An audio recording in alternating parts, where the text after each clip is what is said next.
Like my shirt? Hey, happy springtime.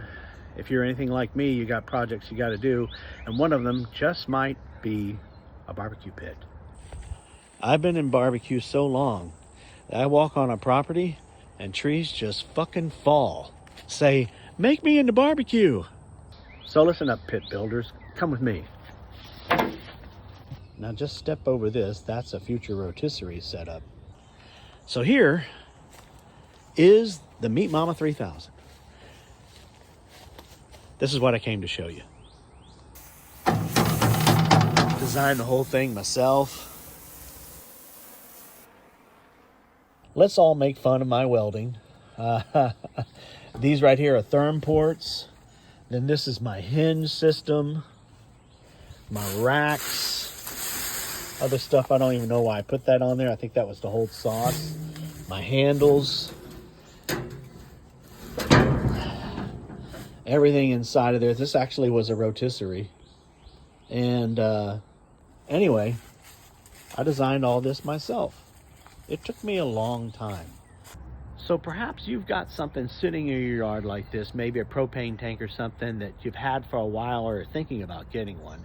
And you tell me if this isn't true. The fun part is cutting into that tank. The fun part is cutting the doors. In this particular case, the fun part was putting all these, I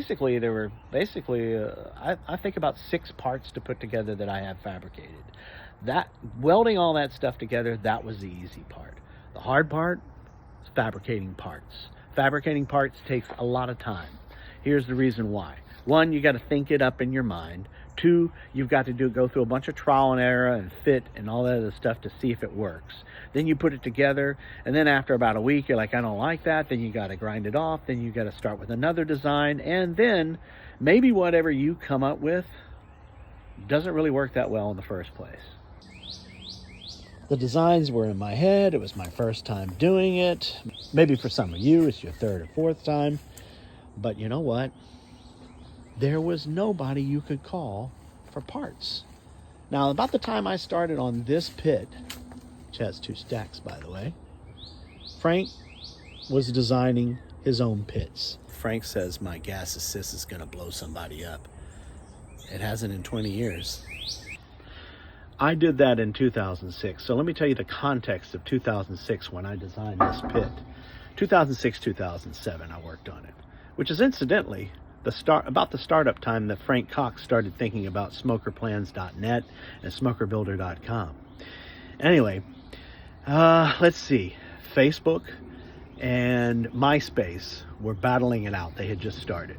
There was no TikTok. There was no Instagram. Facebook was 1 year old.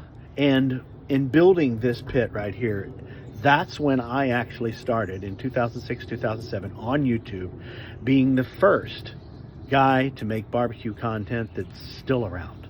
If there's anybody that's been doing it longer on YouTube, let me know, because I probably know them and need to say hi. Anyway, SmokerPlans, SmokerBuilder, well, they make things about this easy. That's the way I do my brisket. My friend Frank, who owns SmokerBuilder.com and SmokerPlans.net, well, he gets most of his experience before building pits in the HVAC field. One thing in the HVAC field you've got to know is fluid dynamics. This is one of the reasons why his Super 55 drum kit, which is just a UDS, but it's an evolved UDS, is turning the industry on its head by how effective and easy to use it is. I mean, you can just walk away from it. Frank got his start about the same time I made this pit, nearly 20 years ago. And he's been working in a shop. He makes things for people privately. He makes things for corporations. He's made 1,000, 1,500 gallon propane tank pits for businesses such as Apocalypse Barbecue down in Florida. So he's been doing it quite a while. So there's only so many times you make a piece and then finally it gets perfect. These parts are available for you. For instance, if you want a hinge, if you want a flange, if you want handles, if you want counterweights, if you want counterweight arms.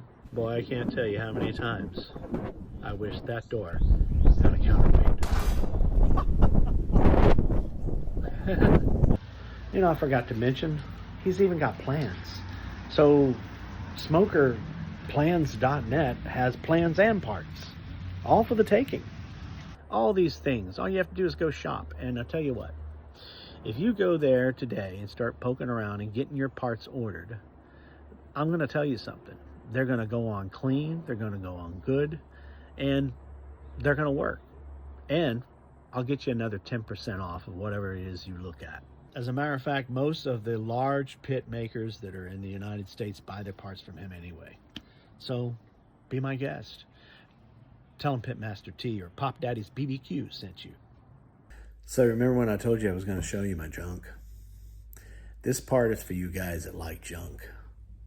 And right here, next to the old lid to my very first UDS in 2008, is this.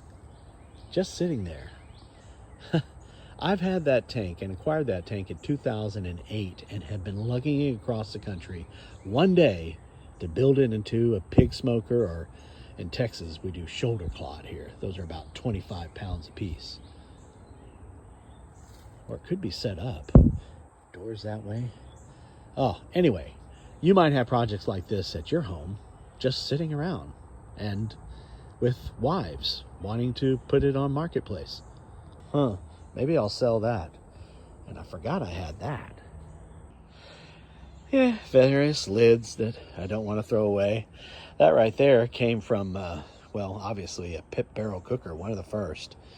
And I'm waiting for it to come back because it was floated away by Harvey.